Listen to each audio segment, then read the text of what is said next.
Hello बच्चों। तो आप सभी लोगों का फर्स्ट टर्म का एग्ज़ाम ऑलमोस्ट आ ही गया है। तो मैं आप सभी के लिए क्लास 10th के बच्चों के लिए आपके एसएसटी वाले पार्ट में एक छोटा सा बुक है इकोनॉमिक्स, जो जनरली जब मैं ऑफलाइन पढ़ाता हूँ तो मैं वहाँ देखता हूँ इकोनॉमिक्स में बच्चे बहुत प्रॉब्लम फेस कर रहे होते हैं। तो आपके छोटे से बुक से, छोटे से सिलेबस का पार्ट का एक छोटा सा वन शॉट लेके आया हूँ मैं आज आप लोगों के लिए। यहाँ पे बहुत ज़्यादा लॉन्ग वीडियो नहीं होगा। जो भी आपका सिलेबस है अप्रॉक्सीमेटली 3 चैप्टर आ रहे हैं आपके फर्स्ट टर्म में। सो फर्स्ट टर्म के हम उन तीनों चैप्टरों को यहाँ कोशिश करेंगे कि अप्रॉक्सीमेटली 1 घंटे में ख़त्म कर पाए, ठीक है, जिससे आप इजीली एग्ज़ाम से पहले रिवाइज कर पाओगे। और मैं आपको उसके बाद इंश्योर कर सकता हूँ कि आपके जो 20 मार्क्स के क्वेश्चन पूछे जाएंगे, यानी 20 मार्क्स के जो क्वेश्चन पूछे जाएंगे एग्जाम में, तो आउट ऑफ 20 आप 18 तो ईजिली स्कोर करोगे। Rest depends on your ability. Okay, तो 3 चैप्टर जो हम लोगों को यहाँ करना है, जिसमें से सबसे पहला चैप्टर है बच्चे डेवलपमेंट।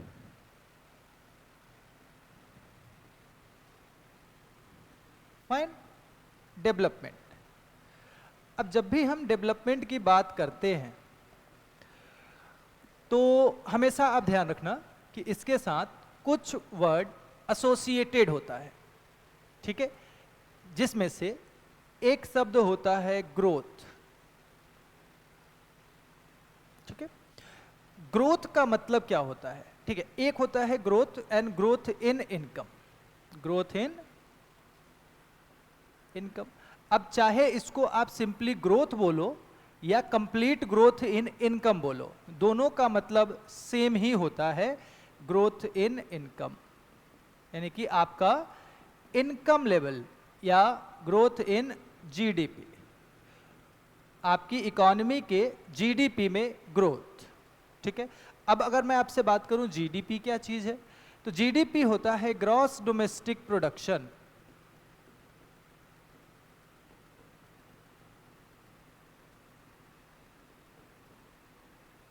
फाइन, जीडीपी आपका क्या होता है?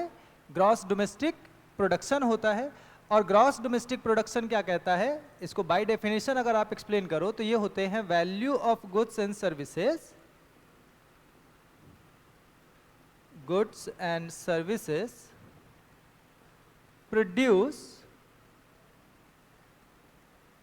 विद इन अ कंट्री या in a country in any particular year।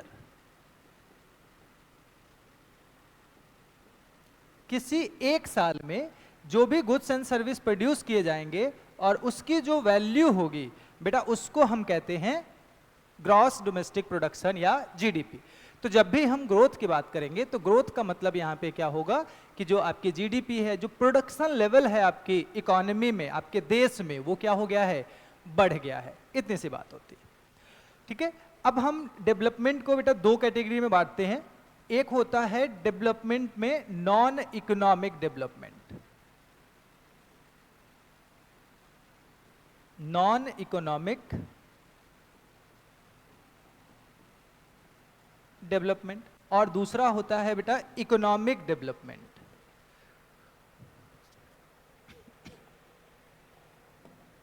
दूसरा क्या होता है आपका?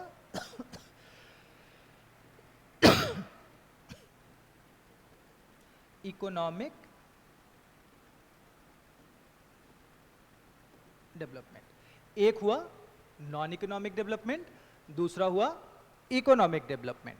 अब समझो दोनों में डिफरेंस। अच्छा, जैसे इकोनॉमिक है तो इस शब्द को भी मार्क करो, ये होता है related to money, related to money. यानी कि जब भी हम कोई डिसीजन मनी के पॉइंट ऑफ व्यू से लेंगे, मनी जनरेशन के पॉइंट ऑफ व्यू से लेंगे, तो हम उसको क्या कहेंगे? Economic decision. या कोई भी एक्टिविटी जब हम अर्निंग के पर्पस से करेंगे तो उसको हम क्या कहेंगे? इकोनॉमिक या इकोनॉमिक एक्टिविटी। कोई एक्टिविटी अगर हम करते हैं तो कॉल इकोनॉमिक एक्टिविटी। तो ऐसे डेवलपमेंट जो पैसे की वजह से होता है, that is called economic development. तो जैसे पैसों की वजह से कौन सा डेवलपमेंट होगा, आपने अभी जस्ट देखा, GDP, growth in GDP. GDP is a value of output produce, and value कैसे आता है, जब आप उसको मॉनेटरी टर्म में कन्वर्ट करोगे, पैसों के टर्म में कन्वर्ट करोगे, तो आपका ग्रोथ इन जीडीपी।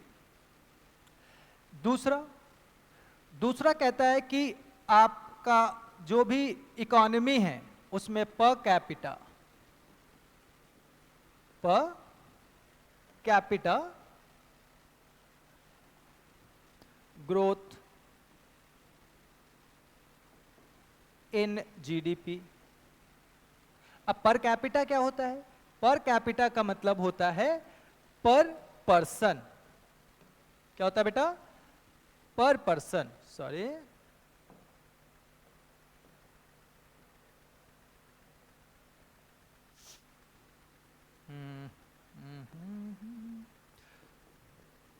पर पर्सन। जब इकोनॉमी में या किसी देश में जितने लोग रह रहे हैं सभी के इंडिविजुअल इनकम में ग्रोथ होगा तो देश का डेवलपमेंट होगा, देश का ग्रोथ होगा। तो ये दो आपके कौन से हो गए, इकोनॉमिक। वेयर एज कुछ नॉन इकोनॉमिक इंडिकेटर्स भी होते हैं हमारे पास, ठीक है, या नॉन इकोनॉमिक डेवलपमेंट।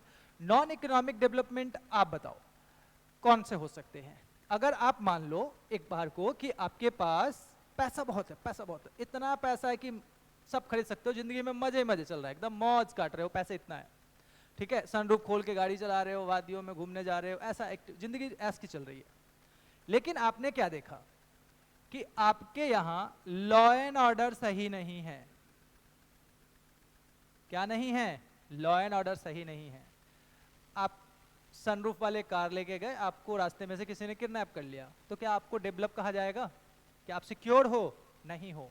तो यानी कि अगर किसी इकोनॉमी को डेवलप होना है तो उसको अपने इकोनॉमिक एक्टिविटी, इकोनॉमिक डेवलपमेंट के साथ साथ उसको नॉन इकोनॉमिक डेवलपमेंट भी करना पड़ेगा, ठीक है। तो नॉन इकोनॉमिक डेवलपमेंट में law and order.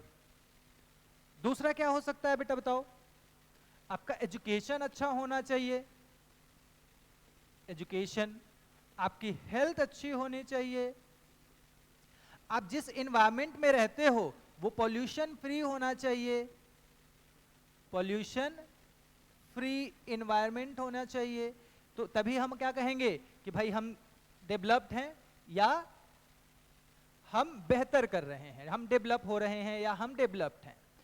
Where as अगर आप ऐसे स्टेट में रहते हो, ऐसे देश में रहते हो जहां पे पॉल्यूशन लेवल बहुत ज्यादा है, बहुत ज्यादा है, तो अब क्या होगा, पैसा बहुत है मेरे पास, कोई दिक्कत नहीं है, पर मैं बीमार पड़ जाऊंगा, मैं हेल्दी नहीं रह पाऊंगा। तो जब मैं हेल्दी नहीं रहूंगा तो वो डेवलपमेंट मेरे किसी काम का हुआ नहीं हुआ, मैं डॉक्टर के यहाँ ही भागता रहूंगा भाई, उस पैसे का यूज भी नहीं कर पाऊंगा, और एक दिन क्या हो जाऊंगा, भगवान को प्यारा हो जाऊंगा। तो जिस दिन मैं भगवान को प्यारा हो जाऊंगा सारा पैसा यहीं रखा रह जाएगा बेटा। तो इसलिए हमारा एनवायरमेंट क्या होना चाहिए, पॉल्यूशन फ्री होना चाहिए।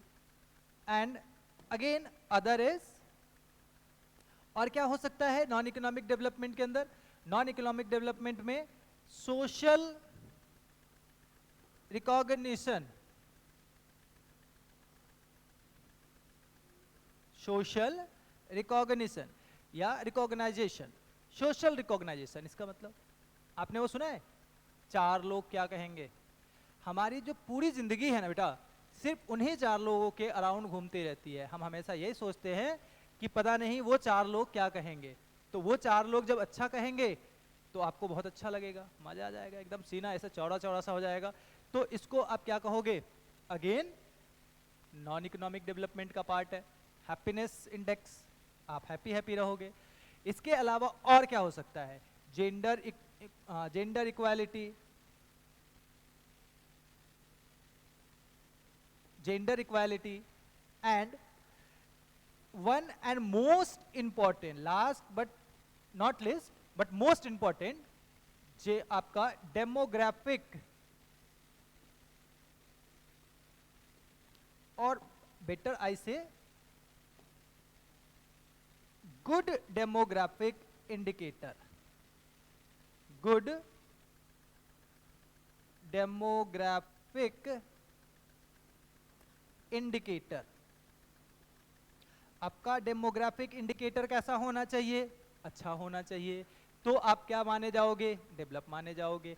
अब ये जो इंडिकेटर है, डेमोग्राफिक इंडिकेटर है, ये होते क्या है? सबसे पहले आपको ये जानना चाहिए, कोई भी ऐसी स्टडी जो ह्यूमन के लिविंग कंडीशन से रिलेट करती है, a data relating to humans is called demographic data, और उसकी स्टडी कहलाता है डेमोग्राफिक कंडीशन, एंड जो इंडिकेट करता है, जो रिजल्ट आता है, that is called demographic indicator.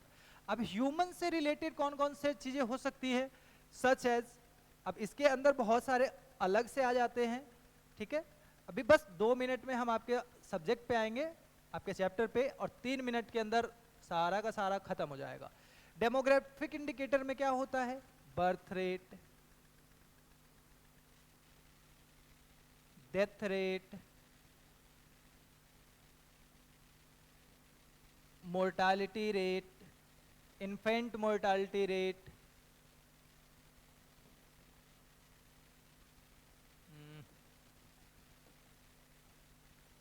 Infant mortality rate,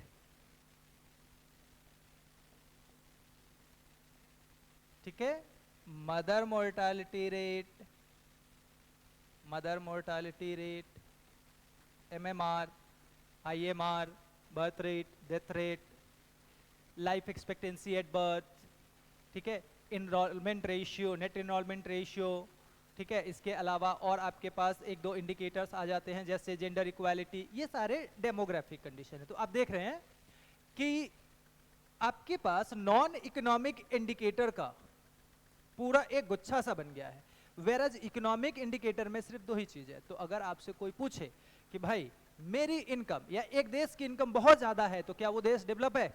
answer is no, a big big no, ठीक है।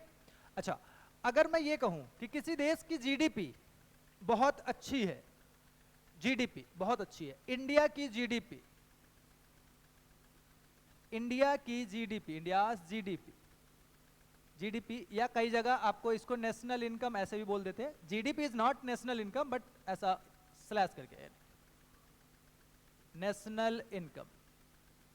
इंडिया की जीडीपी या इंडिया की नेशनल इनकम बहुत बढ़िया है, बहुत बढ़िया, ठीक है।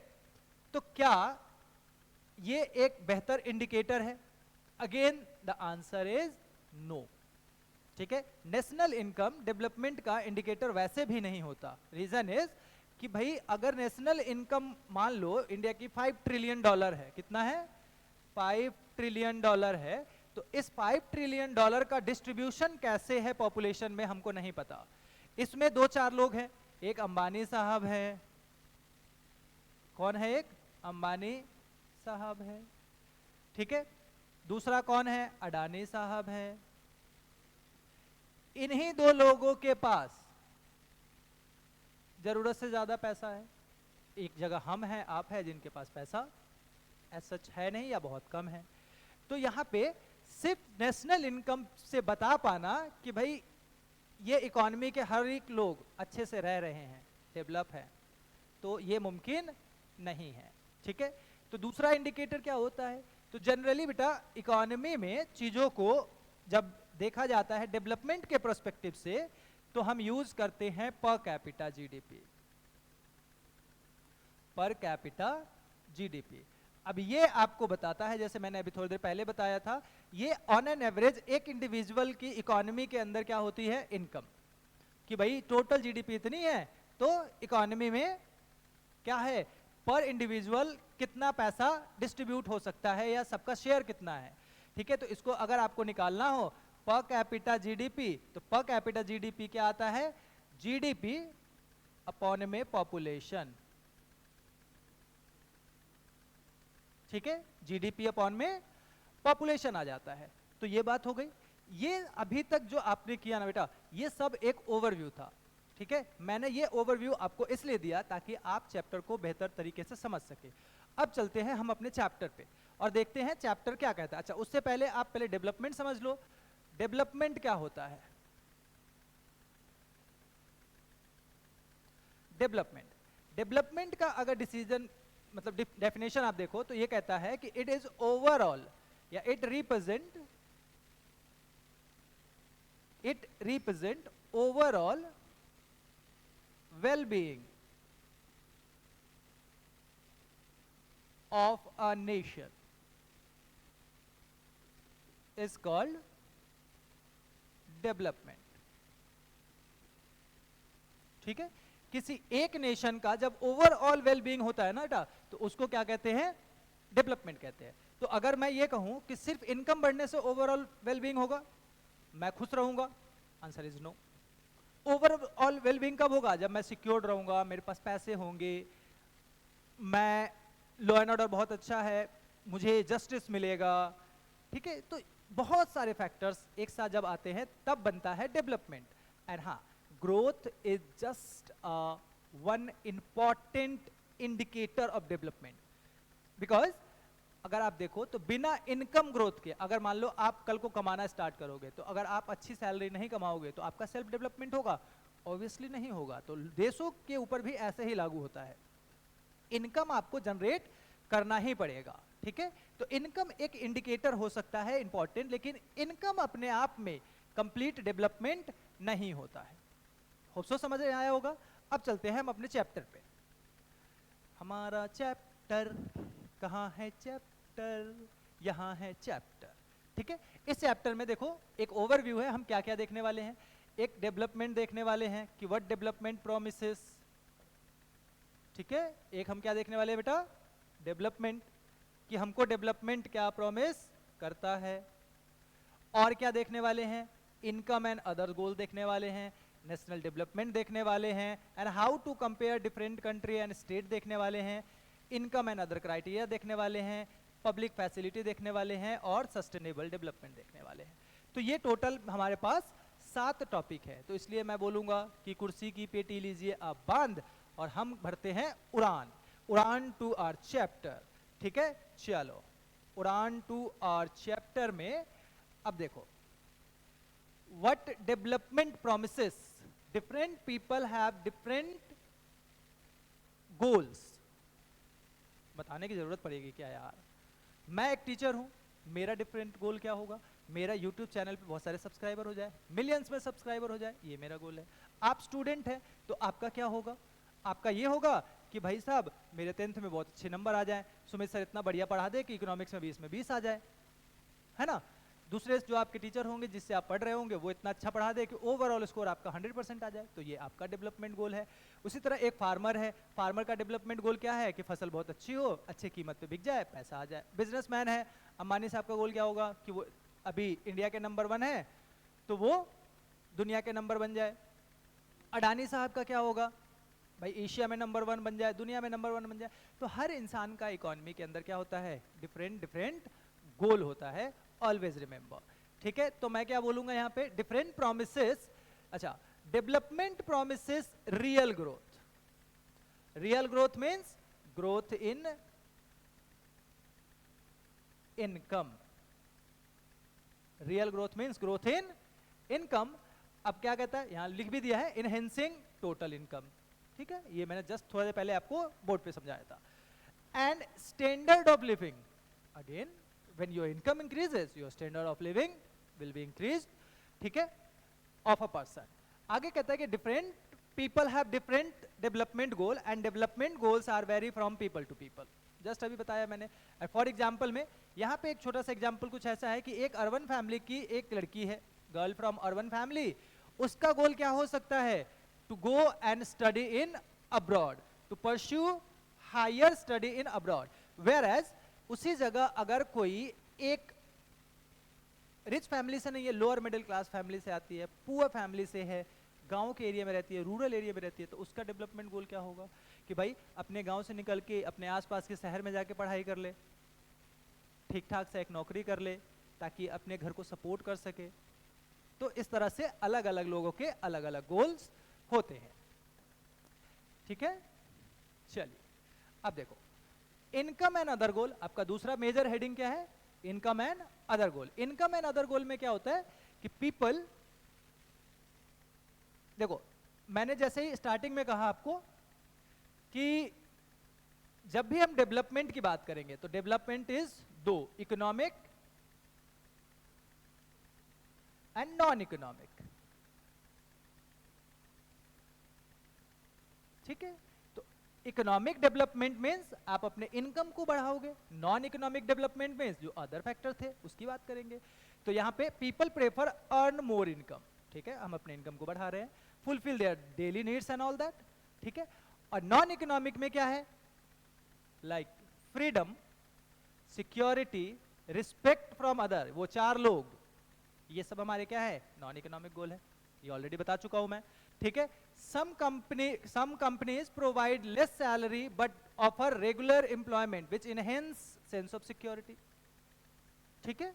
सो जॉब सिक्योरिटी के बारे में बात कर रहा है कि अगर आपको जॉब सिक्योरिटी है तो आप हायर इनकम कमाना वहां प्रेफर करोगे जहां पे जॉब सिक्योरिटी नहीं है, मतलब एक महीने आपको काम मिल रहा है, अगले महीने आपको निकाल देगा, या फिर थोड़ा कम पैसे पे उस जगह कमाना पसंद करोगे जहां पे जॉब सिक्योरिटी है। जैसे इंडिया के अंदर आप देखो तो बच्चे लोग गवर्नमेंट जॉब के लिए, यूथ हमारा गवर्नमेंट जॉब के लिए क्यों मर रहा है, भाई सालों साल खराब कर देते हैं तैयारी करने में, क्यों, क्योंकि वहां है जॉब सिक्योरिटी। क्या उनको सैलरी बहुत अच्छी मिलती है, हाँ, अगर लेवल अच्छा है तो अच्छी सैलरी मिलेगी, ठीक है। वेरेज 50,000 60,000 की सैलरी के लिए उनको मतलब लगे हुए हैं गवर्नमेंट जॉब के प्रिपरेशन में, क्यों, क्योंकि गवर्नमेंट जॉब देता है आपको बेटा जॉब सिक्योरिटी, और जॉब सिक्योरिटी मतलब life chill.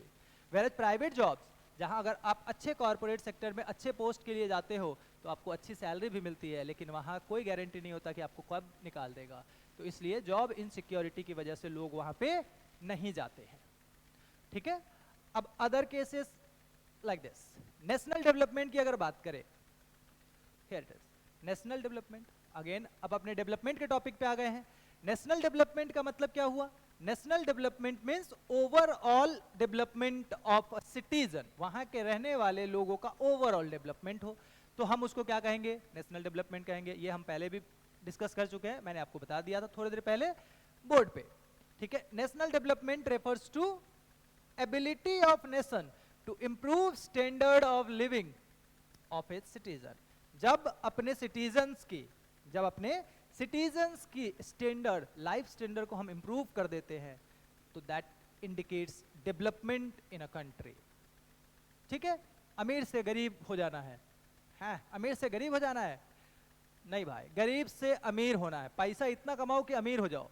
Standard of living of citizen depends upon पर कैपिटा इनकम, जस्ट अभी बताया हमने, क्योंकि ये टोटल नेशन का इनकम कितना है उससे डिपेंड नहीं होता, पर कैपिटा इनकम से होता है। अभी इसके बारे में बात करेंगे ये किस तरह वर्क करता है। Gross domestic production, literacy rate, देखो ये दो तो आपके क्या हो गए, इकोनॉमिक इंडिकेटर अगेन हो गए, और ये दो आगे क्या है, लिटरेसी रेट, हेल्थ, ये सारे क्या है हमारे नॉन इकोनॉमिक इंडिकेटर्स है या नॉन इकोनॉमिक फैसिलिटीज है, जिसके थ्रू हम अपने लोगों की या एक देश अपने यहाँ के लोगों के लिविंग स्टैंडर्ड को इंप्रूव कर सकता है। नेक्स्ट क्या है, how to compare different country और डिफरेंट स्टेट, बहुत बढ़िया, यहां मेरे को मजा ही आ जाता है। जब भी कंपैरिजन की बात होगी बेटा तो आपसे पूछा जाएगा कि भाई किन किन बेसिस पे किसी देश को या किसी स्टेट को कंपेयर कर सकते हैं, तो आप कहोगे भाई देखो there are two broad basis, एक होता है इकोनॉमिक इंडिकेटर और दूसरा होता है non economic indicator.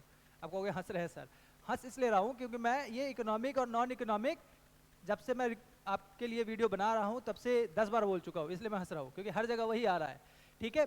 Economic indicator में अब आपसे दो सवाल ये पूछ सकता है कि भाई देखो इकोनॉमिक इंडिकेटर में तो दो चीज है, एक है आपका जीडीपी और एक है आपका पर कैपिटा जीडीपी, तो किस किस पे कंपैरिजन कर सकते हैं, तो कहते हैं देखो जीडीपी पे या नेशनल इनकम पे कंपैरिजन नहीं होता है बेटा, हमेशा होता है पर कैपिटा जीडीपी पे, ऐसे समझो। अभी कुछ समय पहले इंडिया ने जीडीपी के मामले में पीछे किसको किया था, जापान को, ठीक है।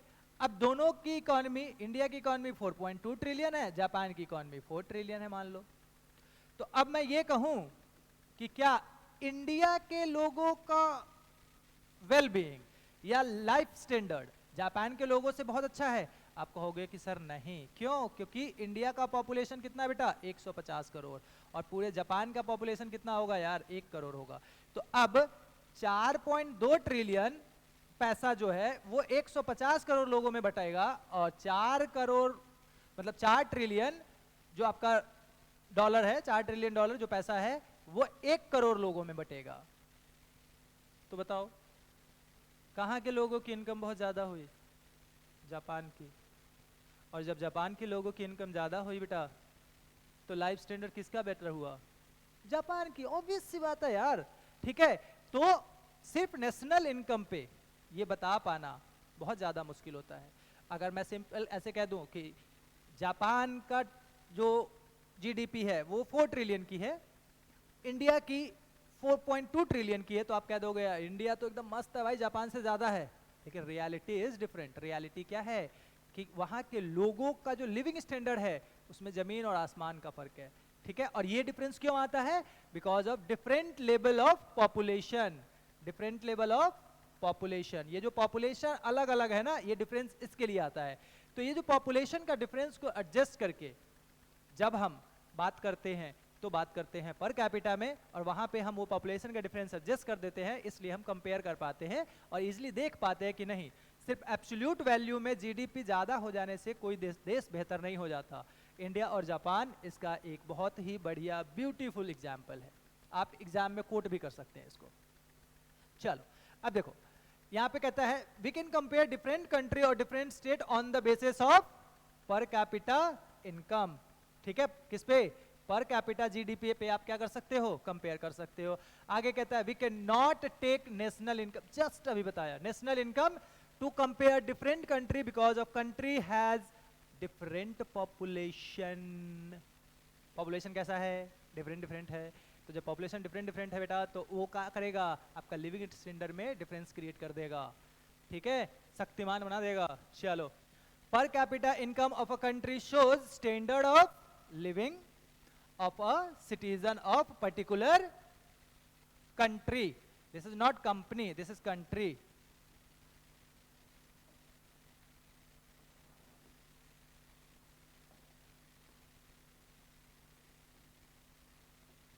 ठीक है बेटा, चलिए next is income and other criteria. Again income and other criteria. Income is what?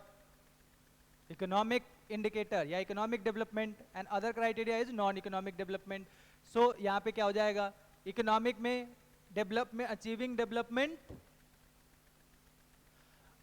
Achieving development goals, people not only want better income but they also want non material things like freedom, security, respect and other.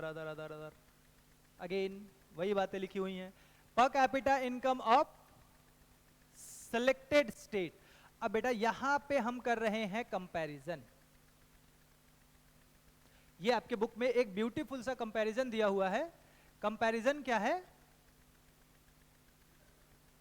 Beautiful सा एक क्या दिया हुआ है? Comparison दिया हुआ है। Comparison between Bihar, Haryana and Kerala. Where is Kerala? क्या मुझे नहीं दिख रहा है? पर कैपिटा इनकम समवेयर अराउंड कहीं लिखा होगा, मुझे इसमें दिख नहीं रहा है। ठीक है, तो केरला, हरियाणा,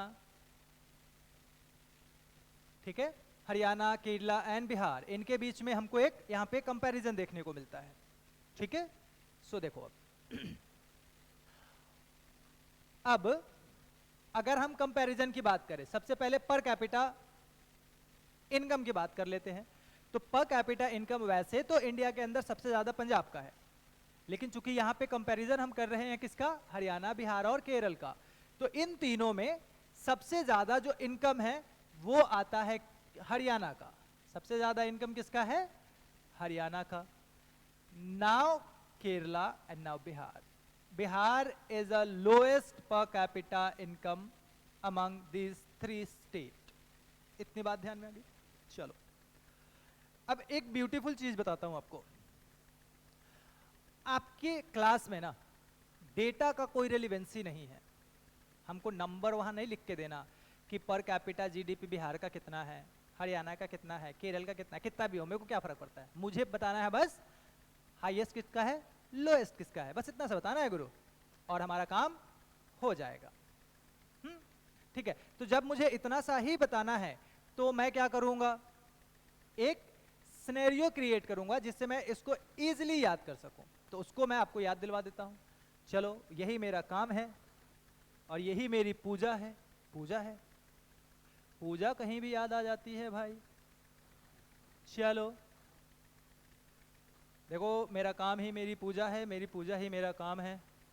आओ, comparative data of Haryana, Kerala and Bihar. कहता है लिटरेसी रेट की बात करो। देखो, लिटरेसी रेट इंडिया के अंदर सबसे ज्यादा केरल का है, सबसे कम बिहार का है। तो तीन ही स्टेट है, तो बीच में कौन होगा, हरियाणा। इस तरह हम याद कर सकते हैं। जहां सबसे ज्यादा पढ़े लिखे लोग होंगे वहां बच्चों की मौत क्या होगी, बहुत कम होगी। तो हरियाणा का, चलिए केरल का इन्फेंट मोर्टालिटी रेट सबसे कम, केरल का इन्फेंट मोर्टालिटी रेट सबसे कम, तो बिहार का इन्फेंट मोर्टालिटी रेट सबसे ज्यादा, हरियाणा कहाँ होगा, इन बिटवीन होगा। नेट अटेंडेंस रेशियो, जहां सबसे ज्यादा पढ़े लिखे लोग होंगे वहीं तो होगा ना बच्चे, केरल सबसे ज्यादा, बिहार सबसे कम, हरियाणा इन बिटवीन। तो इस तरह आप इसको याद रख सकते हो। ठीक है, अब एक बार और बता देता हूं, इन्फेंट मोर्टालिटी रेट क्या होता है, अब इसको समझ लो। इन्फेंट मोर्टालिटी रेट होता है, इन्फेंट का मतलब होता है वो बच्चा जो 0 से लेके 1 साल के बीच का है, मतलब अभी पैदा हुआ और 1 साल के उम्र तक के पहले के बच्चे को हम इन्फेंट बोलते हैं। और मोर्टालिटी मतलब होता है मरना। तो 1000 बच्चे जो पैदा होते हैं ना, उसमें से कितने बच्चे 1 साल से या 1 साल के उम्र से पहले उनका डेथ हो जाता है, कहलाता है इन्फेंट मोर्टालिटी रेट। ठीक है, तो ये हो जाता है आपका अटेंडिंग 0, देखो, died before attending 1 year of age of population out of 100 live birth. जो टोटल 1000 बच्चा पैदा हुआ उसमें से जो बच्चा मर गया, सो बेसिकली इंडिया के अंदर ये 40 और 48 के आसपास है। ठीक है, तो मैंने पहले ही कहा नंबर्स इज नॉट इंपॉर्टेंट, तो बस ये ध्यान रखो। ठीक है, नेट अटेंडेंस रेशियो का मतलब क्या होता है, ये होता है इनरोलमेंट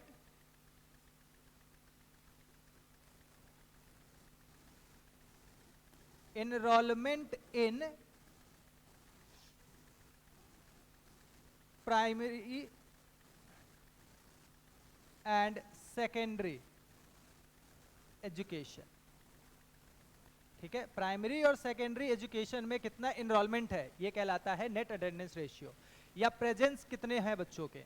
ठीक है, तो अगर ये देखोगे तो बिहार में सबसे कम है, केरल में सबसे ज्यादा है। फाइन, अब देखो ये मोस्ट इंपॉर्टेंट है आपका पब्लिक फैसिलिटी। पब्लिक फैसिलिटी से क्या समझते हैं आप, वो सारी फैसिलिटी जो सरकार आपको देती है। अब सरकार आपको कौन कौन सी फैसिलिटी देती है, सरकार आपको देती है बेटा बेहतर रोड, बेहतर इलेक्ट्रिसिटी, और क्या दे सकती है सरकार, पार्क वगैरह बनवा देती है हमारे लिए, और क्या देती है, एजुकेशन फ्री में देती है, और क्या देती है हमारे लिए, हेल्थ हॉस्पिटल वगैरह भी बनवा ही रखा है सरकार ने। तो ये सारी फैसिलिटी देती है। तो पब्लिक फैसिलिटी को ना बेटा 2 पार्ट में डिवाइड कर देते हैं, एक इकोनॉमिक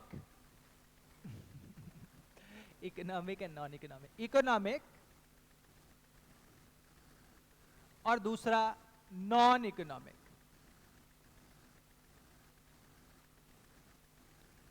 या नॉन इकोनॉमिक नहीं बोलेंगे यहाँ पे, चलो आपके लिए बदल देता हूं मैं।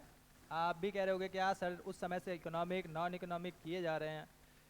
That is economic and social. ठीक है, जो फैसिलिटी प्रोवाइड करती है ना गवर्नमेंट, इसको कहते हैं इंफ्रास्ट्रक्चर। तो economic infrastructure and social infrastructure. Economic infrastructure में बेटा आप 3 चीजें रख सकते हो। कौन कौन सा, मीन्स ऑफ ट्रांसपोर्टेशन, मतलब आने जाने का साधन कैसा है, जिसमें road transport, railways and waterways. ठीक है, या सॉरी वाटरवेज एंड एयरवेज, तीनों आते हैं। दूसरा होता है पावर। पावर मतलब वो बाहुबली वाला पावर नहीं, इलेक्ट्रिसिटी। इलेक्ट्रिसिटी हमको कैसी मिल रही है। एंड तीसरा होता है मीन्स ऑफ कम्युनिकेशन, मतलब बात करने का क्या जरिया है। क्या हमारे पास 5G चलता है, या आज भी हम कबूतर उड़ा देते हैं भाई खत पहुंचाने के लिए, ठीक है। जैसे कबूतर का तो चलो बहुत पुराना एग्जाम्पल हो गया। कुछ समय पहले तक 2000 में, जैसे आप अपने मम्मी पापा से पूछना, आप सभी तो 2000 के बाद के बॉर्न होगे, ठीक है। आप अपने मम्मी पापा से पूछना, पहले जब हमको बात करना होता तो हम चिट्ठी भेजते थे, स्पीड पोस्ट भी 2 हफ्ते में पहुंचता था। बट आज के समय में हमको किसी को मैसेज करना हो, हम व्हाट्सएप निकालते हैं, खट खट खट खट खट कर देते हैं, और अगर 2 सेकेंड रिप्लाई दे दिया लेट, तो उसके बाद हम बैंड बजा देते हैं, कौन थे, क्यों रिप्लाई नहीं किया, है ना। तो ये सब हो जाता है, लड़ाई हो जाता है। फिर उसके बाद 1 घंटा हम लड़ते रहते हैं 2 सेकेंड के लेट रिप्लाई के लिए। तो सोचना आपके पापा कैसे कम्युनिकेट करते होंगे मम्मी से, है ना। तो बात अब समझो कि अगर पब्लिक फैसिलिटी बेहतर है, इकोनॉमिक इंफ्रास्ट्रक्चर जिसमें हमने कहा ट्रांसपोर्टेशन,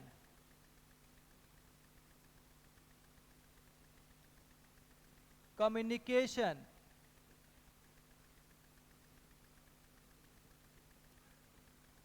एंड पावर, अगर ये चीज जिस स्टेट का या जिस देश का बहुत बढ़िया होगा, तो उस देश में क्या होगा, बहुत तेजी से डेवलपमेंट होगा, या वो देश ऑलरेडी बहुत ज्यादा डेवलप होगा।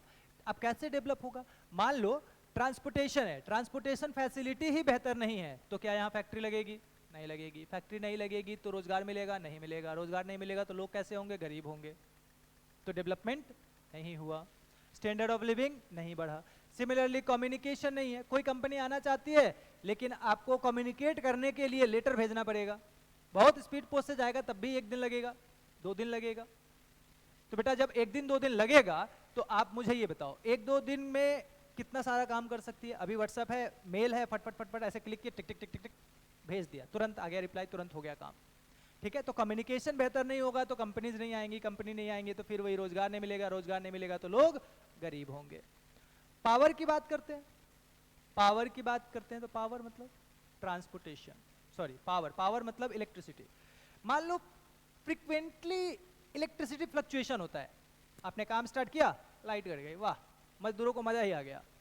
मजदूरों को मजा ही आ गया मतलब मालिक को नुकसान हो गया। अब मालिक को नुकसान हो गया, 3-4 घंटे लाइट गायब रह रही है भाई, 8 घंटे की ड्यूटी है, 4 घंटे लाइट गायब रह रही है, तो मजदूर क्या काम करेंगे, प्रोडक्शन क्या होगा, तो प्रोडक्शन बेहतर नहीं होगा तो कंपनी को क्या होगा, लॉस होगा। तो कंपनी आएगी, नहीं आएगी, कंपनी नहीं आएगी तो अगेन सेम कहानी, बेरोजगारी, गरीबी, ठीक है, स्टैंडर्ड ऑफ लिविंग बेकार, ठीक है। तो ये समझ में आ गया। सोशल इंफ्रास्ट्रक्चर बेटा 2 तरह का होता है, एजुकेशन एंड हेल्थ, ठीक है। तो हेल्थ कैसा है, एजुकेशन कैसा है, ये भी आपके डेवलपमेंट को दिखाता है। अगर हेल्थ बेहतर नहीं है आपके यहाँ के लोगों की तो वो बेहतर एम्प्लॉय नहीं हो सकते, बेहतर एम्प्लॉय नहीं हो सकते, यानी कि बहुत छुट्टी करेंगे, बहुत छुट्टी करेंगे तो उनको काम से निकाल दिया जाएगा, काम से निकाल दिया जाएगा तो वो गरीब रह जाएंगे। आप एजुकेटेड नहीं हो, स्किल्ड नहीं हो, तो आप क्या करोगे, लो स्किल्ड वर्क करोगे, लो स्किल्ड वर्क करोगे तो सैलरी क्या होगी, कम होगी, और सैलरी कम होगी तो मतलब बताओ बताओ बताओ बताओ, आप गरीब रह जाओगे। तो अगेन, तो ये सारी फैसिलिटी हमें कौन देती है, सरकार देती है। इंडिया के अंदर केस थोड़ा अलग है बट सरकार देती है, आप मान के चलो सरकार समहाउ देती है, बट क्वालिटी कैसी है ये बात अलग है, ये अलग मुद्दा है, ठीक है। तो पब्लिक फैसिलिटी में नाउ हम डिस्कस कर सकते हैं कि facility which provided by government is considered as public facility, like school, hospital, community hall, transportation, electricity and all बता दिया मैंने, एकदम डिटेल में, एकदम चंग बढ़िया। नेक्स्ट क्या है, as we know that Punjab has more income, ठीक है, then average person in Kerala, but Kerala has low infant mortality rate because of the better public system like public distribution system which provide health care, nutrition, status of state, ठीक है भाई। Despite of the fact कि पंजाब के पास ज्यादा income है, पंजाब का पर capita income ज्यादा है, लेकिन आपका डेथ रेट केरल में कम है। क्यों, क्योंकि वहां का हेल्थ फैसिलिटी क्या है, बहुत बढ़िया है, हेल्थ फैसिलिटी बढ़िया है जो सरकार प्रोवाइड करती है, इसलिए वहाँ के लोग कम मरते हैं, उनको सही इलाज मिल पाता है। ठीक है, अब हमको पब्लिक फैसिलिटी की ज़रूरत क्यों है? ठीक है, पब्लिक फैसिलिटी की ज़रूरत इसलिए है कि हम अगर जिन चीज़ों को खरीद पाने में असमर्थ हो, we are not able to purchase, ठीक है, क्योंकि हमारे पास पैसा नहीं है, ठीक है, वो बेहतर हो। फॉर एग्जाम्पल इन्होंने कहा we can not buy pollution, तो हम पॉल्यूशन नहीं खरीद सकते हैं, तो सरकार क्या इंश्योर करेगी? पार्क बना देगी। पार्क बना देगी तो वहाँ हमको क्या मिलेगा? फ्रेश एयर मिलेगा, फ्रेश एयर मिलेगा तो मैं हेल्दी रहूँगा। तो इस तरह के बहुत सारे एग्जाम्पल्स हो सकते हैं, आप कोई भी डिफरेंट एग्जाम्पल कोट कर सकते हो। Fine, the last topic of this chapter, last topic of this chapter is sustainability of development. पहले समझो कि ये सस्टेनेबल डेवलपमेंट होता क्या है। सस्टेनेबल डेवलपमेंट, सस्टेनेबल एक शब्द है, सस्टेनेबिलिटी या सस्टेन। सस्टेन का मतलब होता है लंबे समय तक, ठीक है, तो कहता है कि सस्टेनेबल डेवलपमेंट का मतलब होता है fulfilling current generation need without compensating future generations opportunity. जो जनरेशन फ्यूचर में आ रही है उसकी अपॉर्चुनिटी को बिना कॉम्पनसेट किए हुए, ठीक है, बिना नुकसान पहुंचाए हुए।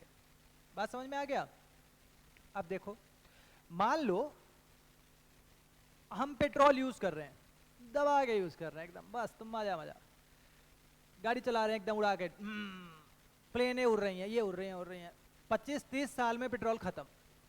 अब जो 30 साल बाद वाले बच्चे आएंगे वो क्या कहेंगे? हैं, पेट्रोल नाम का कोई चीज होता था क्या? है ना, कुछ ऐसा देंगे रिप्लाई। तो 25-30 साल बाद वाले बच्चे, उनके लिए पेट्रोल क्या होगा? एक कहानी होगा। जैसे हमारे लिए अभी हड़प्पा सभ्यता है ना, हड़प्पा सिविलाइजेशन, तो उनके लिए पेट्रोल बन जाएगा।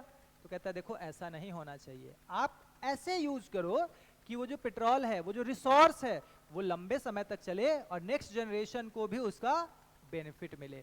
दिस इज कॉल्ड सस्टेनेबल और सस्टेनेबिलिटी ऑफ डेवलपमेंट। देखो, sustainable development refers to development of human with the same time, ठीक है, considering need for future generation, ठीक है, it is helpful to fulfil the need of human without harming ability of future generation. ठीक है, इसी बात को घुमा घुमा के 4 बार लिख दिया है, मैंने ही लिखा है भाई, क्योंकि आपकी किताब ने लिखा था। ठीक है, चलो, तो यहां खत्म होता है चैप्टर नंबर 1 आपका। अब आते हैं चैप्टर नंबर 2 पे, क्योंकि हमने आपको प्रॉमिस किया है कि तीनों चैप्टर हम कम से कम समय में खत्म करके देंगे, तो बिल्कुल देंगे भाई। ये देखो, आ जाते हैं हम अपने बोर्ड पे, सेक्टर्स इन इकोनॉमी, एकदम मस्त सा छोटा सा चैप्टर है, sectors in economy.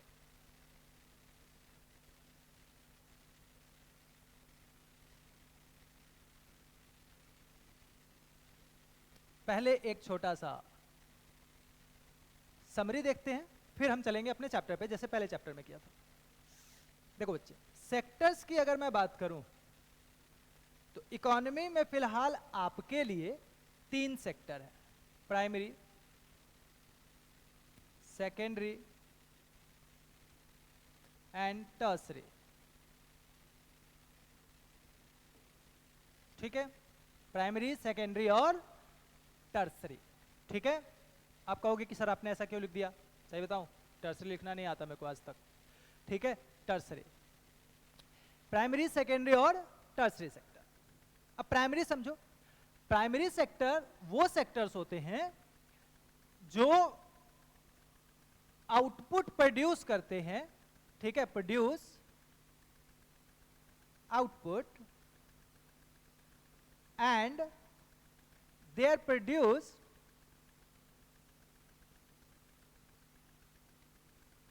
can be used as raw material in secondary sector। ठीक है, सेकेंडरी सेक्टर में कैसे यूज किए जाएंगे? As a raw material. Primarily अगर प्राइमरी सेक्टर में आप देखो तो आपके बुक में लिखा होगा एग्रीकल्चर, तो बेटा सिर्फ एग्रीकल्चर प्राइमरी सेक्टर नहीं होता, mining and agriculture and it's allied sectors, ऐसे बोलते हैं। माइनिंग वगैरह हो गया, खनिज वगैरह हो गया, ये सब भी इसी का पार्ट होता है। सेकेंडरी सेक्टर को कहते हैं मैन्युफैक्चरिंग सेक्टर। क्या कहते हैं? मैन्युफैक्चरिंग सेक्टर, जो प्राइमरी सेक्टर के आउटपुट को एज अ इनपुट यूज करता है, as a raw material use करता है और इससे एक नया सामान बना देता है। For example potato. पोटैटो एक फार्मर ने प्रोड्यूस किया, उगाया। इस पोटैटो को किसी ने खरीदा, लेज वाले ने, और इसने बना दिया चिप्स। क्या बना दिया बेटा? चिप्स। तो ये जो चिप्स जहां बना, ये है आपका सेकेंडरी सेक्टर, और ये जो पोटैटो जहां प्रोड्यूस हुआ, ये है आपका प्राइमरी सेक्टर। और प्राइमरी सेक्टर का आउटपुट सेकेंडरी सेक्टर के लिए बना इनपुट। ये बात उम्मीद है कि क्लियर होगी, एकदम एकदम मस्त चंगा, ऐसा कुछ है ही नहीं कि जो क्लियर ना हो। तो आप कहोगे कि सर टर्सरी सेक्टर क्या होता है? तो मैं कहूंगा कि देखो बेटा, टर्सरी सेक्टर को बोलते हैं सर्विस सेक्टर। Service sector. और सर्विस सेक्टर का काम होता है टू प्रोवाइड, सर्विस सेक्टर का काम होता है to provide support to primary and secondary sector. ठीक है, प्राइमरी और सेकेंडरी सेक्टर को सपोर्ट प्रोवाइड करना किसका काम होता है? टर्सरी सेक्टर का। इसके अंदर क्या क्या चीजें हो सकती हैं? इसके अंदर दो मेजर सपोर्ट सिस्टम हम कह सकते हैं। एक है ट्रांसपोर्टेशन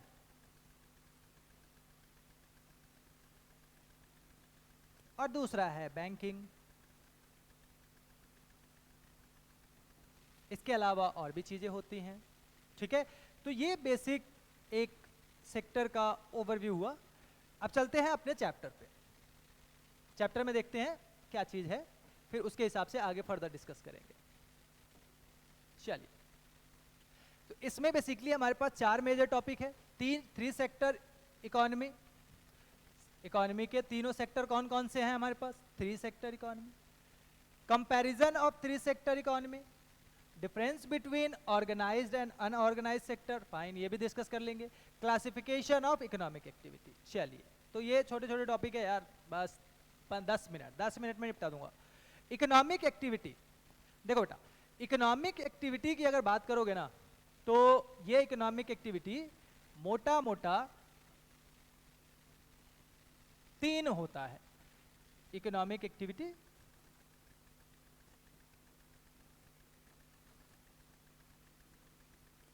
तीन तरह की होती है। सबसे पहला, या तो कोई चीज प्रोड्यूस होगा, फिर आपका डिस्ट्रीब्यूट होगा, और फिर आपका कंज्यूम होगा। आपका बुक क्या कहता है कि economic activity is a activity by which people use to earn money, और पीपल अर्न मनी। ये ऐसे भी कह सकते हैं कि people do activity to earn money is called economic activity, ऐसा। लेकिन भाई करेगा तो वो तीन ही काम, या तो खुद कुछ बनाएगा, या किसी दुकान से खरीद के लाएगा, ग्राहकों को बेच देगा तो डिस्ट्रीब्यूशन हो गया, या खरीद के खा जाएगा। तो खरीद के खाने के लिए पैसा चाहिए, उसके लिए वो इधर से दो जगह से कमाएगा।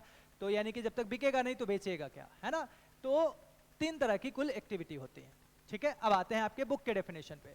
ठीक है, those activity which generate income, ठीक है, are known as economic activity. आसान से बात है। अब वो कौन कौन से हो सकते हैं? ठीक है, जैसे एक है एग्जाम्पल यहाँ पे आपके पास कि एक कंप्यूटर इंजीनियर है, उसने सॉफ्टवेयर बनाया प्रॉफिट मेकिंग के लिए। प्रोड्यूस ही तो कर रहा है सॉफ्टवेयर। बात समझ में आया? मैं कुछ अलग पढ़ा नहीं रहा हूँ, आपके सामने एक नया टर्म इंट्रोड्यूस कर रहा हूँ। अगर इन टर्म्स का क्लास 10th में आप इस्तेमाल कर लो अपने एग्जाम के पेपर में, भाई बता रहा हूँ, टीचर की ना समझ लो। ठीक है, ऐसा हो जाएगा। उसके बाद देखो, division of economic activity. Division की बात करें तो 3 तरह के हैं, primary sector, secondary sector and tertiary sector. Primary sector related to farming होता है, agriculture. Secondary sector related to manufacturing होता है, और टर्सरी सेक्टर प्रोवाइड करता है support to primary and secondary sector. अब आप कंपैरिजन करोगे comparison of three sector of economy through productivity and population. This is quite a good. आओ वापस बोर्ड पे आओ, हम आपको बोर्ड पे कंपैरिजन सिखाएंगे. आइए ना हमरा बिहार में. देखो एक मैं आपके लिए टेबल फॉर्म करता हूं. इस टेबल को आप लगा लेना घोटा. क्या लगा लेना? घोटा.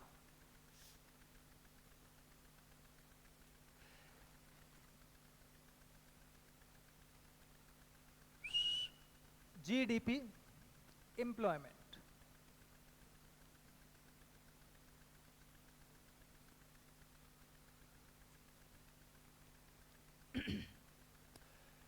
जीडीपी में हम दो टाइम पीरियड लेंगे. एक लेंगे बिफोर 1991 और एक लेंगे आफ्टर 2000. ठीक है. बिफोर 1991 और आफ्टर 2000 में अब हम यहां पे कर देंगे इसका कैटेगराइजेशन.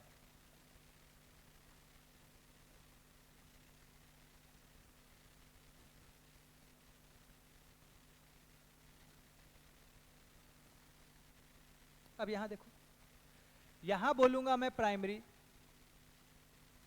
Secondary and tertiary. यहां फिर बोलूंगा मैं प्राइमरी, सेकेंडरी एंड टर्सरी. ठीक है. अब इसका मतलब क्या हुआ देखो समझो. प्राइमरी सेक्टर का कंट्रीब्यूशन जीडीपी में, सेकेंडरी सेक्टर का कंट्रीब्यूशन जीडीपी में और टर्सरी सेक्टर का कंट्रीब्यूशन जीडीपी में. कब बात कर रहे हैं? 1991 से पहले. तो 1991 से पहले कुछ भी ले लो तो ये कहता है कि प्राइमरी सेक्टर का कंट्रीब्यूशन था हाईएस्ट कंट्रीब्यूटर. क्या था ये? Highest contributor. टर्सरी सेक्टर था लोएस्ट कंट्रीब्यूटर. ठीक है. सेकेंडरी था इन बिटवीन. ठीक है. तो हाईएस्ट सेक्टर में इसकी बात करें, प्राइमरी सेक्टर का जीडीपी में कंट्रीब्यूशन की अगर हम बात करें, नंबर्स के टर्म में बात करें, वैसे जरूरत नहीं है आपको नंबर लिखने का. तो ये कहता है कि 50 से लेके 55% तक. कहां से लेके कहां तक बच्चे? 50 से लेके 55% तक का जीडीपी कहां से आता था? From primary sector. ठीक है.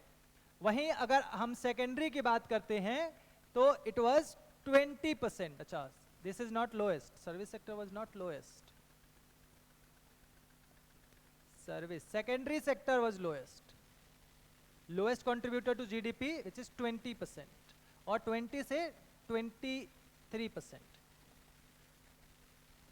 And tertiary sector is in between और इसका कंट्रीब्यूशन था 30 से 32% के आसपास. तो ये आपका कंट्रीब्यूशन हो गया. फाइन. आफ्टर 2000 चीजें बदल जाती हैं. आफ्टर 2000 में tertiary sector was highest contributor,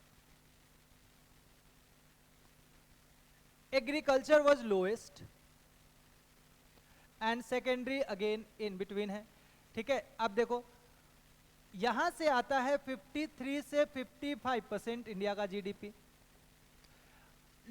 इसकी बात करता हूं एग्रीकल्चर से, ये देता है आपका 12 से 15% ऑफ जीडीपी, वेयर एज ये आता है 20 से 25% ऑफ जीडीपी के आसपास. तो ये हमारा क्या है? 20 से 25 नहीं है, यू कैन जस्ट सिंपली 30% के आसपास. 60-70 ना, हाँ, 30 to 35%. मैं रेंज दे रहा हूं आपको क्योंकि आपके लिए डेटा मैटर नहीं करता एक्यूरेट, तो इसलिए मैं आपको रेंज दे रहा हूं ताकि आपके पास लिबर्टी हो लिखने का. एम्प्लॉयमेंट में अगर कंट्रीब्यूशन देखें तो प्राइमरी अगेन हाईएस्ट था 75% प्लस, 75% से भी ज्यादा. ठीक है. सेकेंडरी सेक्टर में इट वाज 9 to 10% का उस समय कंट्रीब्यूशन देखा जाता था. ठीक है. एंड बिफोर ये डेटा 9 to 10% एक्चुअली आपका इंडिपेंडेंस के टाइम का है, तो आप थोड़ा सा बढ़ा भी सकते हो, से 10-15%, 15% ले लो. ठीक है, सेफ एंड साइड 10 से 15%, ठीक है। फिर टर्सरी सेक्टर इज रिमेनिंग 10 से 15%। ये आपका ऐसा कुछ कंट्रीब्यूशन था। चीजें बदलती हैं, आप आते हो 2000 के बाद। अभी भी एट प्रेजेंट मैं आज की बात करूं तो आज भी 40 से 45% एम्प्लॉयमेंट एग्रीकल्चर में ही है, ठीक है। इंडस्ट्री आपको देता है और टर्सरी सेक्टर आपको देता है 10 से 15% एम्प्लॉयमेंट, एंड रेस्ट 30% के आसपास एम्प्लॉयमेंट हमको कहां से मिलता है? इंडस्ट्री से मिलता है। मतलब 30% हमारी जो पॉपुलेशन है जो फॉर्मल सेक्टर में काम करती है, एक्चुअली वो पॉपुलेशन कहां पे है? इंडस्ट्री में है। Rest agriculture and all that. ऐसा तो ये एक टेबल है। अब आप मुझसे पूछ सकते हो कि सुमित सर, पहले एग्रीकल्चर में हाईएस्ट कंट्रीब्यूट, पहले एग्रीकल्चर हाईएस्ट कंट्रीब्यूटर था, अब एग्रीकल्चर लोएस्ट कैसे हो गया? तो बेटा इसको कहते हैं, क्या कहते हैं? भूल गया मैं। That is structural transformation. Structural transformation क्या होता है कि जैसे जैसे कोई इकोनॉमी ग्रो करती है, बेहतर करती है, तो उसका जो जीडीपी कंट्रीब्यूशन है वो एग्रीकल्चर से रिड्यूस होके इंडस्ट्री के थ्रू सर्विस को जाता है, ठीक है। यानी कि पहले एग्रीकल्चर का कंट्रीब्यूशन ज्यादा होगा, आप उससे पैसा कमाओगे, पैसा कमाओगे तो आप एग्रीकल्चर में और इंप्रूवमेंट करोगे, एग्रीकल्चर में और इंप्रूवमेंट करोगे तो और ज्यादा पैसा कमाओगे, और ज्यादा पैसा जब कमा लोगे तो आप इंडस्ट्री में इन्वेस्ट करोगे, इंडस्ट्री में इन्वेस्ट करोगे, इंडस्ट्री से और पैसा कमाओगे, और पैसा कमा लोगे तो आप उसको सर्विस सेक्टर में इन्वेस्ट करोगे। तो इसको कहा जाता है ट्रांसफॉर्मेशन या स्ट्रक्चरल ट्रांसफॉर्मेशन। बात समझ में आया? तो सेम चीज यहां भी लागू होता है कि जैसे जैसे आपका एग्रीकल्चर में टेक्नोलॉजी बेहतर होगा तो वहां लोगों का जरूरत कम होगा, तो लोग वहां से निकलेंगे, वो फैक्ट्रियों में काम करने जाएंगे, फैक्ट्रियों में भी काम नहीं मिलेगा या ज्यादा स्किल हो जाएंगे तो वो सर्विस सेक्टर में काम करेंगे। तो इस तरह वर्क करता है, ठीक है। तो इंडियन इकोनॉमी में अगर देखो तो अभी भी 40 से 45% लोग कहां काम कर रहे हैं? एग्रीकल्चर में। And this is because of disguised unemployment. Disguised unemployment, ठीक है। डिसगाइज्ड अनएम्प्लॉयमेंट क्या होता है? ये होता है छुपी हुई बेरोजगारी, इसको हिंदी में बोलते हैं। कहते हैं कि जब किसी एक एक्टिविटी में उसके जरूरत से ज्यादा लोग इन्वॉल्व होते हैं तो वो जो एक्स्ट्रा लोग हैं दे आर डिसगाइज्डली अनएम्प्लॉयड। अगर उनको मैं निकाल के हटा भी दूं तो तब भी मेरे आउटपुट पे ऐसा कोई फर्क नहीं पड़ेगा, जितना मैं प्रोड्यूस कर रहा हूं उतना ही प्रोड्यूस करता रहूंगा। तो this is called disguised unemployment, ठीक है। उम्मीद है कि ये चीज आपको क्लियर हो गया होगा। अब अगर ये चीज क्लियर हो गया है तो मैं वापस आता हूं अपने बुक पे। कहता है कंपैरिजन करना है, चलिए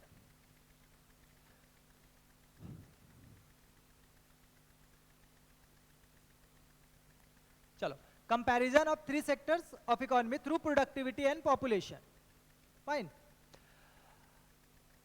अगर बात की जाए सच इसके अंदर है क्या? कुछ भी नहीं है। 3 सेक्टर है, ऑलमोस्ट दिस है, चेक फाइनल बक gross domestic product. Gross domestic product मैंने अभी आपको बताया, जो भी गुड्स एंड सर्विसेज प्रोड्यूस होंगी आपकी इकोनॉमी में, आपके देश में, ठीक है। जो 3 सेक्टर है तीनों मिलके जो प्रोड्यूस करेंगे that is called GDP.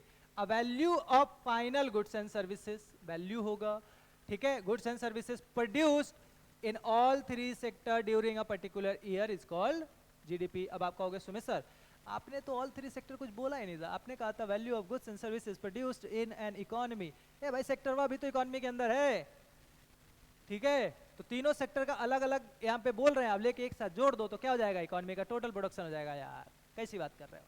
More than क्या क्या, more the GDP more the bigger economy, ठीक है। जितना ज्यादा जीडीपी होगा उतना बड़ा इकोनॉमी होगा। अब हिस्टोरिकल चेंजेस देखो, जो अभी मैं आपको टेबल में समझा रहा था वो यहाँ है। इसको कंपैरिजन में ले सकते हो। आप कहोगे कि ऊपर वाला क्यों छोड़ दिया? ऊपर में बकवास लिखा है, कंपैरिजन यहीं पे होता है, ठीक है। मैं नहीं लिखा है, किताब में लिखा था इसलिए बकवास है, आप पढ़ लेना पीडीएफ, ठीक है। At initial stage development and initial stage of development, अगर शुरुआत की बात करें तो इंडिया जब शुरू हुआ था, कब शुरू हुआ था? 1947 में, ठीक है, जब आजाद हुए थे तब एक्चुअली, उससे पहले तो अंग्रेजों का था, हमारा कुछ था ही नहीं, ठीक है। Primary sector was the most important sector of economy, बात समझ में आया, किसी भी कंट्री के लिए, ठीक है। With the innovation in farming method, जैसे मैंने बताया टेक्नोलॉजिकल बेहतर होगा, agriculture sector begins to produce much more, agriculture में प्रोडक्शन ज्यादा होगा, आप पैसा कमाओगे, ठीक है। और चूंकि एग्रीकल्चर बेहतर होगा, टेक्नोलॉजी बेहतर होगा, तो रिक्वायरमेंट ऑफ पॉपुलेशन भी क्या हो जाएगा, कम हो जाएगा, तो पीपल दूसरी जगह क्या करना शुरू करेंगे, काम करना शुरू करेंगे, people start working in industries, ठीक है। Some people who get involve in the transportation gradually secondary sector become most important, कुछ लोग कहाँ जाएंगे, प्राइमरी सेक्टर से उठ के सेकेंडरी सेक्टर में जाएंगे, कुछ जाएंगे टर्सरी सेक्टर में, तो आपका क्या होगा, सर्विस सेक्टर भी ग्रेजुअली इंप्रूव हो जाएगा, ठीक है। Different industry related to food processing, equipment making, textile and so on will be formed in large number, मतलब आएंगे, क्यों आएंगे, ऑब्वियस सी बात है ना, आप क्या कर रहे हो, टेक्नोलॉजिकल इंप्रूव कर रहे हो, आपका पैसा आ रहा है, आप एग्रीकल्चर में बहुत अच्छा कर रहे हो, आप उस पैसे को क्या करोगे, इन्वेस्ट करोगे, इन्वेस्ट करोगे आपको पैसा मिलेगा, ठीक है, फिर इन्वेस्ट करोगे, फिर पैसा मिलेगा, फिर इन्वेस्ट करोगे, लोगों को रोजगार मिलेगा, मजे मजे जिंदगी में, ठीक है। नेक्स्ट आपके पास क्या है, नेक्स्ट है this lead to service sector and banking, जब बहुत सारी कंपनी आएगी तो बैंकिंग भी आएगा, हेल्थ आएगा, एजुकेशन आएगा एंड ऑल। अब आओ कंट्रीब्यूशन इन जीडीपी, जीडीपी में देखो मैंने 1991 से पहले लिया है, क्योंकि इंडिया को हमेशा जब भी इंडियन इकोनॉमी की बात होती है ना बेटा, तो इसी में बात होती है, 1991 से पहले और 1991 के बाद, ठीक है। तो ये क्या कहता है कि एक है 1973 से 74, उस समय प्राइमरी सेक्टर का कंट्रीब्यूशन जीडीपी में क्या था, मैक्सिमम था। 2013-14 में ये चीजें बदल गई और अब जीडीपी का मैक्सिमम कंट्रीब्यूशन कहां से आता है, टर्सरी सेक्टर से आता है, टेरिटरी सेक्टर, समझ में आया, टर्सरी सेक्टर से आता है। वाई, इसके वेरियस रीजंस हैं, ठीक है। वेरियस रीजन कौन कौन से हैं ये देखते हैं। Factor behind shift in contribution, सबसे पहला क्या है, एग्रीकल्चरल डेवलपमेंट, तो development of agriculture and industry leads to development of service sector, क्योंकि ये दोनों को क्या करता है, सपोर्ट प्रोवाइड करता है। जब तक ये दोनों ही डेवलप नहीं होंगे तो वो डेवलप कैसे हो जाएगा, इतना कॉमन सेंस की बात है ये, ठीक है। इसमें ट्रांसपोर्टेशन है, ट्रेड है, स्टोरेज है and banking sector. The greater the development of primary sector and secondary sector, more the demand for such services, ठीक है। क्योंकि उनका काम सपोर्ट करना है, जब प्राइमरी और सेकेंडरी सेक्टर ही डेवलप नहीं होंगे तो टर्सरी सेक्टर के लिए काम ही कहाँ से आएगा बच्चे, तो जब काम नहीं आएगा तो डेवलप नहीं होंगे। तो कहता है कि पहले प्राइमरी सेक्टर डेवलप होगा, फिर सेकेंडरी सेक्टर डेवलप होगा और फिर ये दोनों मिलकर टर्सरी सेक्टर को डेवलप कर देंगे। तो ये जीडीपी का कंट्रीब्यूशन हमने देख लिया। अब देखो where are most people employed, again बता दिया यार। बात करते हैं 1973 1974 का, एक्चुअली यहाँ थोड़ा सा ये मिस्टेक है, again you have to correct it, this is 2013-14 2013-14। अगर 2013-14 में देखे तो 40% पॉपुलेशन कहाँ काम कर रही थी, प्राइमरी सेक्टर पे काम कर रही थी, ठीक है। सेकेंडरी सेक्टर कंट्रीब्यूटेड टू 12%, ठीक है, and 48% contribution comes from tertiary sector, ठीक है। सेकेंडरी सेक्टर से 12% आता है, सॉरी प्राइमरी, हाँ ठीक है, प्राइमरी सेक्टर से 40%, सेकेंडरी से 12% एंड 48%। अगेन मैं कह रहा हूं आप बस रैंकिंग ध्यान रखो, who was the highest contributor then and who is the highest contributor now, who was the lowest contributor then and who is the lowest contributor now, बस हमको इतना ध्यान रखना है। These numbers are irrelevant for us, बस वो आपके comparison, आपके नॉलेज के लिए बता दे रहा है, ठीक है। एम्प्लॉयमेंट ड्यूरिंग पीरियड दिस कितना था, 74% population engaged in a primary sector, approximately 75% and all, इसको बोल देते हैं, ठीक है। Next is disguised unemployment. Disguised unemployment मैंने आपको कहा, डिसगाइज्ड अनएम्प्लॉयमेंट क्या होता है, more people engaged in a agriculture activity than requirement, more people engaged in a agriculture activity than requirement or necessary, ठीक है, जितना जरूरत है उससे ज्यादा एंगेज है, तो that is called disguised unemployment। आप समझो इस बात को कि अगर डिसगाइज्ड अनएम्प्लॉयमेंट है इंडिया के अंदर तो उसका प्राइमरी रीजन क्या है, प्राइमरी रीजन है बेटा जॉइंट फैमिली सिस्टम। हमारे यहाँ गांव में जॉइंट फैमिली सिस्टम है, अब एक फैमिली में 14-15 लोग रहते हैं।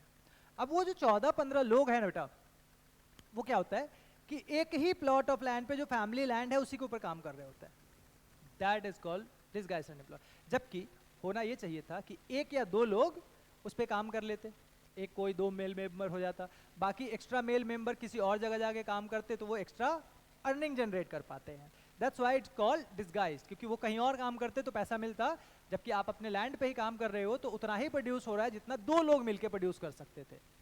तो बाकी लोग क्या है यहाँ पे, एक्स्ट्रा है, डिसगाइज्डली अनएम्प्लॉयड है।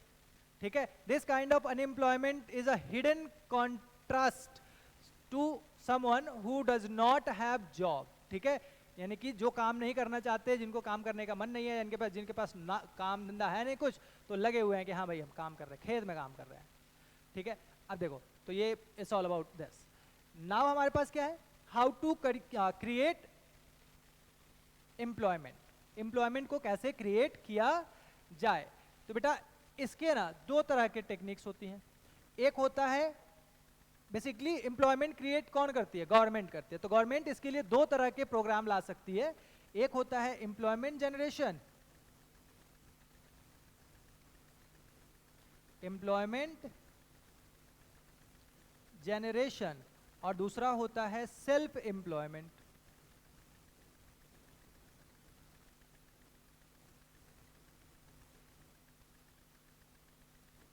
Self employment programmes. ठीक है, यानी कि या तो गवर्नमेंट क्या करेगी, आपके लिए एम्प्लॉयमेंट जनरेट करके आपको वहां काम दे देगी कि भाई आ जाओ काम कर लो, यहां आपके लिए काम है। या आपको क्या करेगी, आपको फंड करेगी कि भाई आप काम इकट्ठा मतलब जनरेट करो। ठीक है, आपके पास कोई आइडिया है, कोई प्लान है तो इम्प्लीमेंट करो। ठीक है, और आप खुद सेल्फ एम्प्लॉयड हो जाओ और 2-4 लोगों को क्या दो, काम दो। तो इसमें मोदी जी ने कहा था एक दिन कि बेटा पकौड़ा बेचना भी तो काम है, तो पढ़ लिख लिए हो तो पकौड़ा बेचो। तो हो गया था बवाल। अब उसी बवाल के सवाल का जवाब देता हुआ मैं यहाँ पे, देखो granting loan at lower interest rate, आपको लोन दिया जाएगा सस्ते दर पे, तो आप क्या करोगे, उस पैसे का इस्तेमाल करके कोई काम धंधा करोगे, बिजनेस करोगे, self employment programme. Investing in infrastructure such as building dams at suitable place, तो डैम बन रहा है बेटा, तो डैम बनेगा तो क्या होगा, डैम को ऑपरेट करने के लिए लोग चाहिए, बनाने के लिए लोग चाहिए, मेंटेनेंस के लिए लोग चाहिए, तो एम्प्लॉयमेंट जनरेशन प्रोग्राम।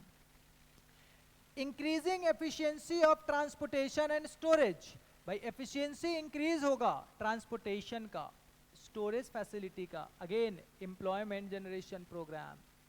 ठीक है, promoting small scale industries such as mills, honey collection etc etc, self employment, भाई आपको पैसा दिया जाएगा, आप मिल लगा लो, हनी कलेक्शन सेंटर खोल लो, मतलब मधुमक्खियां पाल लो, मछली पालन का काम कर लो, एनिमल हस्बेंड्री खोल लो, ये सब काम।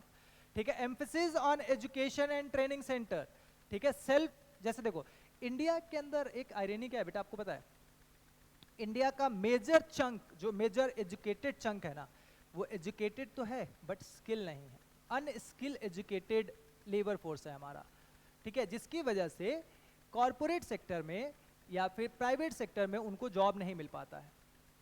ये गलती उनकी नहीं है, गलती है हमारे एजुकेशन सिस्टम की, जहाँ पढ़ाया ही उनको किताब जाता है कि लो भैया रट लो रट लो रट लो और जाके लिख दो, है ना। अब भी यही करते हैं, और आप कर भी क्या सकते हैं, आपको करना ही पड़ेगा, क्योंकि हमारा एजुकेशन सिस्टम ही कैसा है, ऐसा है। ठीक है, तो गवर्नमेंट इस चीज को ओवरकम करने के लिए क्या करती है, ट्रेनिंग सेंटर्स चलाती है, ताकि आपको क्या दिया जा सके, स्किल दिया जा सके। तो आप स्किल दे के भी क्या कर सकते हो, एम्प्लॉयमेंट जनरेट कर सकते हो। आगे कहता है आइडेंटिफाइंग पोटेंशियल एरिया, और उस पोटेंशियल एरिया को आप डेवलप कर दो।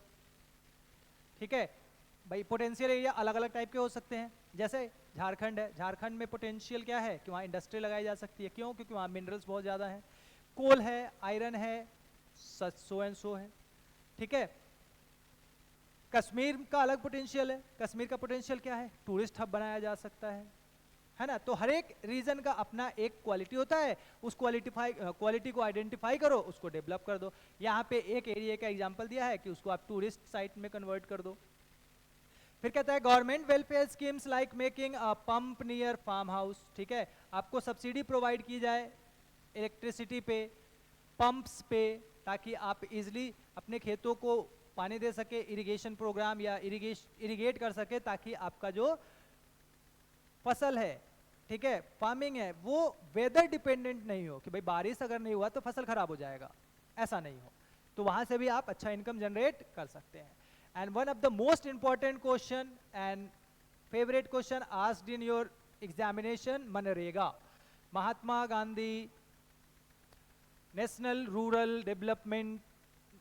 रूरल एम्प्लॉयमेंट गारंटी एक्ट, ठीक है, this is Mahatma Gandhi national rural employment guarantee act. और ये आया कब था? 2005 में। और ये लागू कब से हुआ? 2006 से। बच्चे कोई भी एक्ट जब पास होता है ना, उसके अगले साल से लागू होता है, ये हमेशा ध्यान रखना। ये क्या गारंटी देता है? ये गारंटी देता है आपको the unskilled labour who is willing to work and not getting job or willing to work in Manrega get 100 days work guarantee,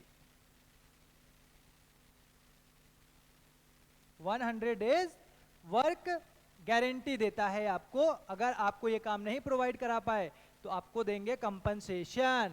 तो इसलिए इसको कहा जाता है गारंटी। ये सरकार से बोलती नहीं है, ये आपको